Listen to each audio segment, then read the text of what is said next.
Daemon X Machina Titanic Scion is the sequel to the 2019 Nintendo Switch title, Daemon X Machina, which later released on PC in 2020.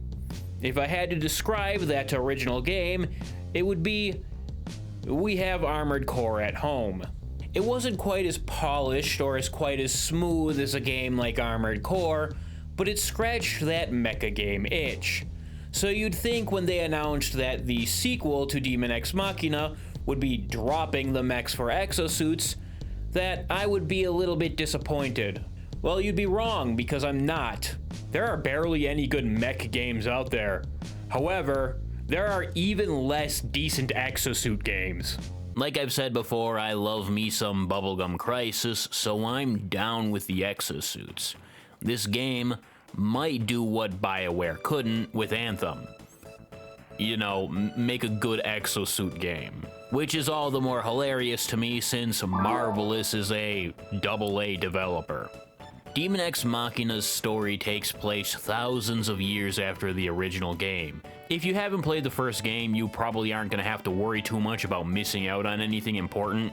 Not that the story is anything to really write home about. I've seen people say the story sucks, but I disagree. I will say it feels a lot more personal than something like an Armored Core game, with its emphasis on characters, but it really doesn't go beyond that. Unfortunately, the game fails to flesh out most of these cast members, as the player ends up spending most of their time during the story with maybe 3 of the 7 or so characters, and one of them takes up that space disproportionately, and he sucks. Meanwhile, characters like Angel and Raven get like 3 story missions. Early in the game, an opposing faction is introduced, which is even less fleshed out. It just feels like the game's writers wanted to make something much more grandiose, but the budget prevented that from happening. But enough of this, let's move on to something more important. The player's arsenal, your exosuit, is a highly customizable piece of equipment, to the point where it's as customizable as the mech version of the arsenal in the original game. I don't know if there's quite as much equipment as the original game, as it's been a really long time since I've played it, but the armament variety is pretty vast. If I were to give a rundown on everything, we'd be here for a while, so here's a summary. An arsenal consists of 5 armor parts: helmet, chest, right arm, left arm, and legs. Upon that, it can have 4 primary weapons, a shoulder-mounted gadget, and an auxiliary part. Auxiliary parts range from passive supporting gear to grenades. Of course, the arsenal is also highly customizable aesthetically, so if you like the idea of kit-bashing Gunpla but also have absolutely no patience with yourself, like me... Dude, I just don't fucking get this shit. I can't throw this at the ground. I feel like I'd be a bad boyfriend. Maybe you can stop with the misogynistic jokes. That's too fucking far. Hey.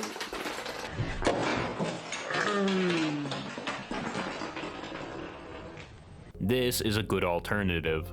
As with the original game, there is some looter-shooter elements here, in the form of weapon and armor stat randomization. More importantly, both armor and weapons can be customized with attachments. One of the biggest changes from the original game is Titanic Scion's departure from a Monster Hunter-styled hub with missions to an open world. I think this was a great move. I don't mind mission-based structure, but being able to explore a massive world with flying exosuits feels liberating. One of the things mech games, or in this case exosuit games, tend to lack is being able to use your machine outside of combat scenarios. There was a joke here, but I forgot to film it. And it's not like this game's world is stagnant and boring. There are enemy arsenals, as well as aggressive biological life forms, mineable rocks, other mineable rocks, a card game that I haven't played yet, enemy bases to destroy, hidden caches, caves, randomly generated dungeons for a lack of a better word. You can drive a car, you can ride a motorcycle, you can ride horses for some reason. The open world also has a variety of side quests to take part in. I think this open world approach makes Daemon X Machina feel more like its own thing, rather than a AA attempt at an Armored Core clone. Well, we've dragged on long enough, let's dive into combat. First and foremost, movement is typical Eastern mecha game movement. Players can dart around pretty quickly, and it also comes with that signature lack of precision in air and on ground. This is nothing new for people who've played Armored Core or Mecha Break, or Daemon X Machina, for that matter, though I will say this game feels a lot smoother than the original. The ranged combat is pretty standard for an Eastern mech game. I struggle to really define this aside from comparing it to other games, at least mechanically. I guess I could say some of the guns in particular don't feel great. The shotgun for one is useless unless you're point blank, and the pistol doesn't seem to have any value at all. Which is a damn shame, because I would have loved to have boosted up to my enemy, slashed him up with some melee, dashed back, and loaded my full-ass magazine on them, but it's just not doable because the handguns suck.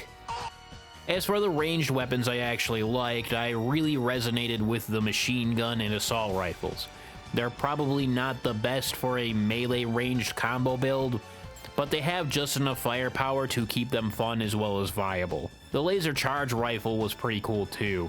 It outputs a decent amount of damage uncharged, but its full charge is absolutely brutal. Now that's a lot of damage! The melee has also received a facelift in the form of depth. Most weapons allow the player to string together attacks, which wasn't really a thing in the original game. I really like the melee weapons having more of a spotlight here. They weren't that great in the original game. I think my favorite weapon was the laser sword. It's got a 3-hit combo and has a great lunge distance. It also has that lightsaber but not gay factor going for it. The lance was also cool. It's got like a 5 or so hit combo and can be used simultaneously with a shield. In typical combat, the player must keep track of their health, stamina, and femto. Once VP, which is your arsenal's health, hits 0, you enter a state called Armored Break. If you get hit 3 more times during this state, it's game over. Stamina is primarily used for iframe dashing, femto for boosting. Both stamina and femto are consumed when executing a skill. Skills are special attacks or abilities that can be equipped on a weapon type, as well as general abilities. There is quite a decent variety of these, and it once again expands the player's moveset substantially. Some weapon skills include the ability to deflect bullets, the Monado Buster, and I don't know, the Sephiroth.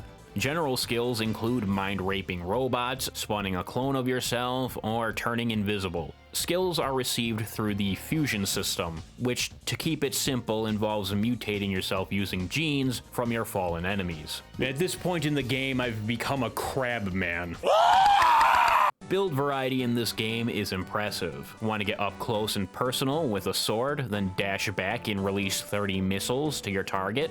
Go on ahead. Want to sit back and snipe enemies with a laser cannon, while your allies get their asses handed to them on a silver platter? Go ahead. Speaking of allies, the AI allies in this game are largely useless and annoying. It doesn't help that you're consistently partnered with this dickhead. I just work for what I'm paid. Shut it! No one asked you. This dude is a complete prick and will outright insult you when you take damage, only for him to be not effective at all. You're taking a beating!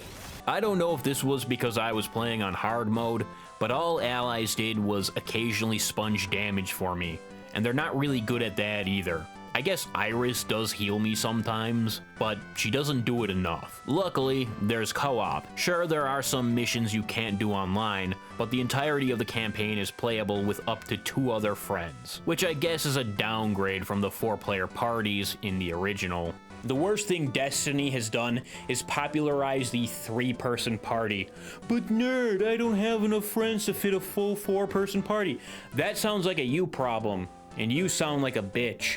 Oh, before I forget, you can also call down a heavy armor, which is basically a classic mech. It's okay, I guess. It's stuck on a timer, and there's absolutely no customization for it aside from coloring, which is a little disappointing to say the least.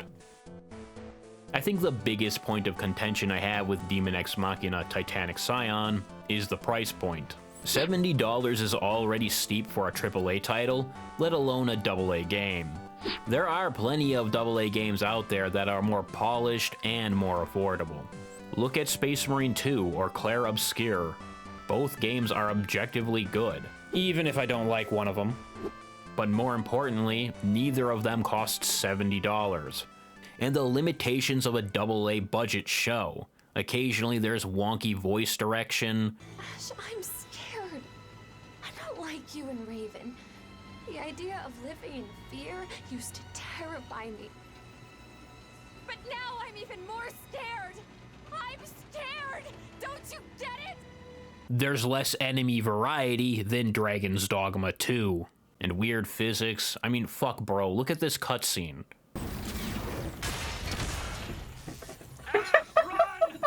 And the motorcycle physics.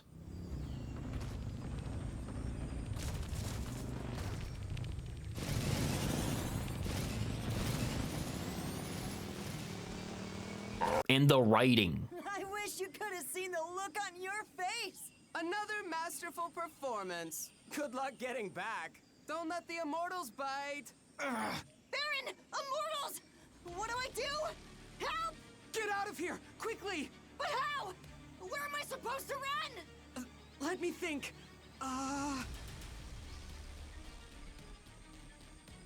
What do they say about karma again? Ah!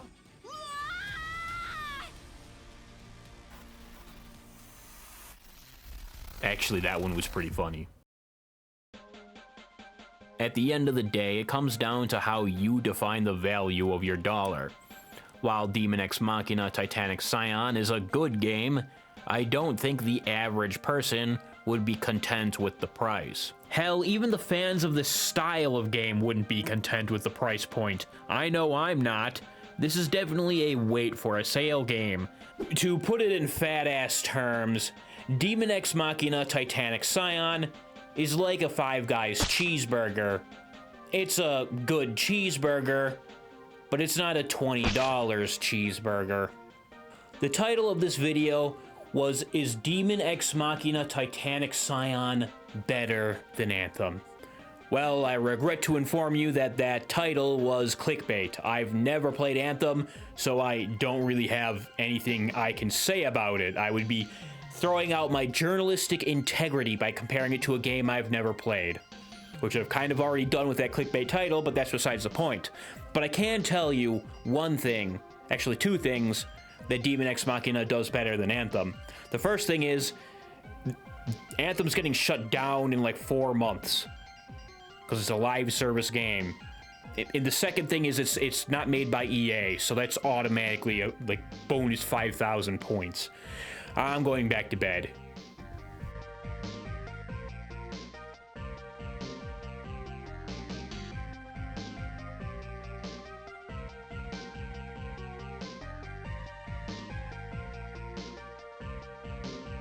You're recording, right? Yep. Okay. I'm gonna rebuild this a second, all right?